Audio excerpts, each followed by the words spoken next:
Hello friends, I'm Qwuiblington, and I have a research pack. It's a very simple pack. Oh jeez. What's the problem now? What does this solve? Obsolescence, planar deficits, erectile dysfunction? What beast to slay this time? Leading question. Do you ever just hit a wall? Hit a fence? Oh, nasty creatures, look at them. Faces stuffed with polygons, hitboxes of colossi. Do you trust them? Matters not, you shouldn't. Come with me though, I know how to kill them.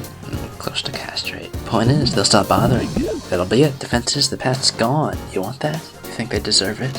You might hesitate. Maybe they've been friendly to you, but they prey on the weakest.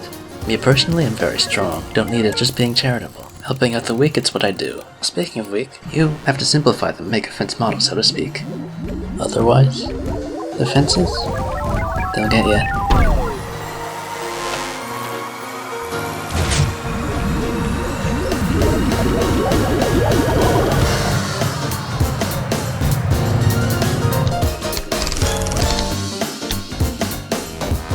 Completely petrified, utterly helpless.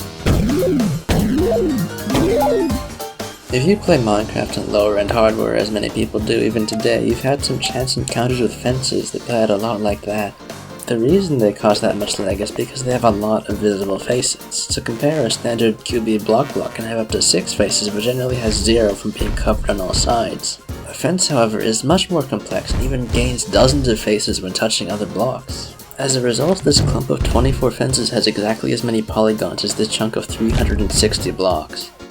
Or, for a less fair comparison, these identically sized cubes respectively have 1,530 faces and 137,160. It's mostly fences that murder frames since they're so common, but there are other models with similarly high poly counts hanging around.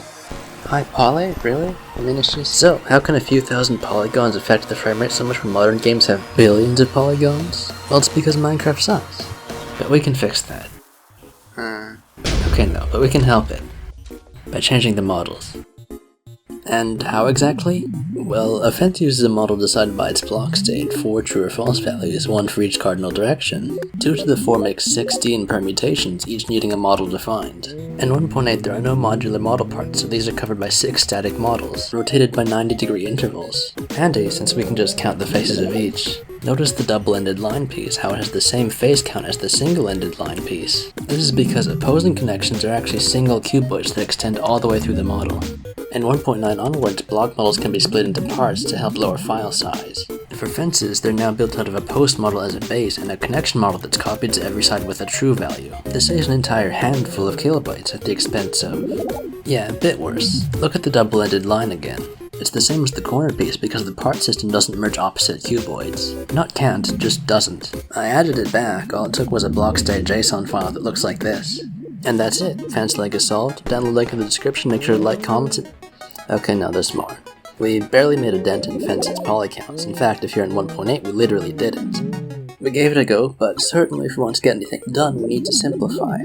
So we merged the top and bottom bits, we removed the post except on corners using this block.json file, and wow, the number is lowered. They look surprisingly unfence-like, but that's the price in the head of solid, thick frame rates. Fence lag is vanquished.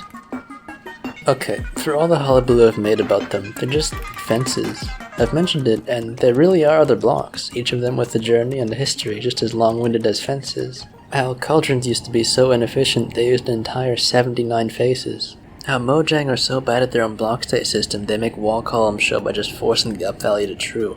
How potted cacti were once actually made of 3 separate cubes.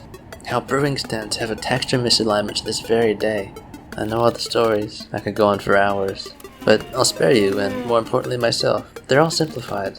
Here are some of the blocks I've changed the model for. I really want to tell you all about every single one of them, but I also really don't. See how many block model files I have? In any case, it's enough to mend just about every framerate trope these QB piece of shits will throw your way. And you can download these packs as is for every version from 1.8 through today.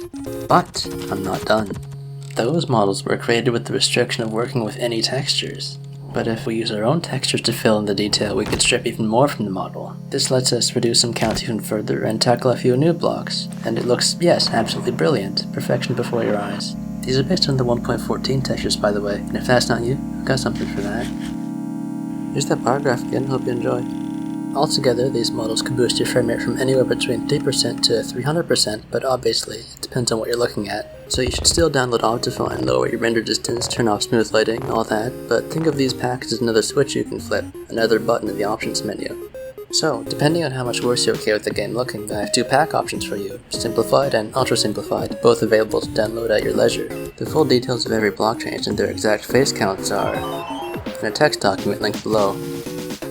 Okay, I think that's it. Well, make sure to subscribe for all the uploads that I do. Goodbye.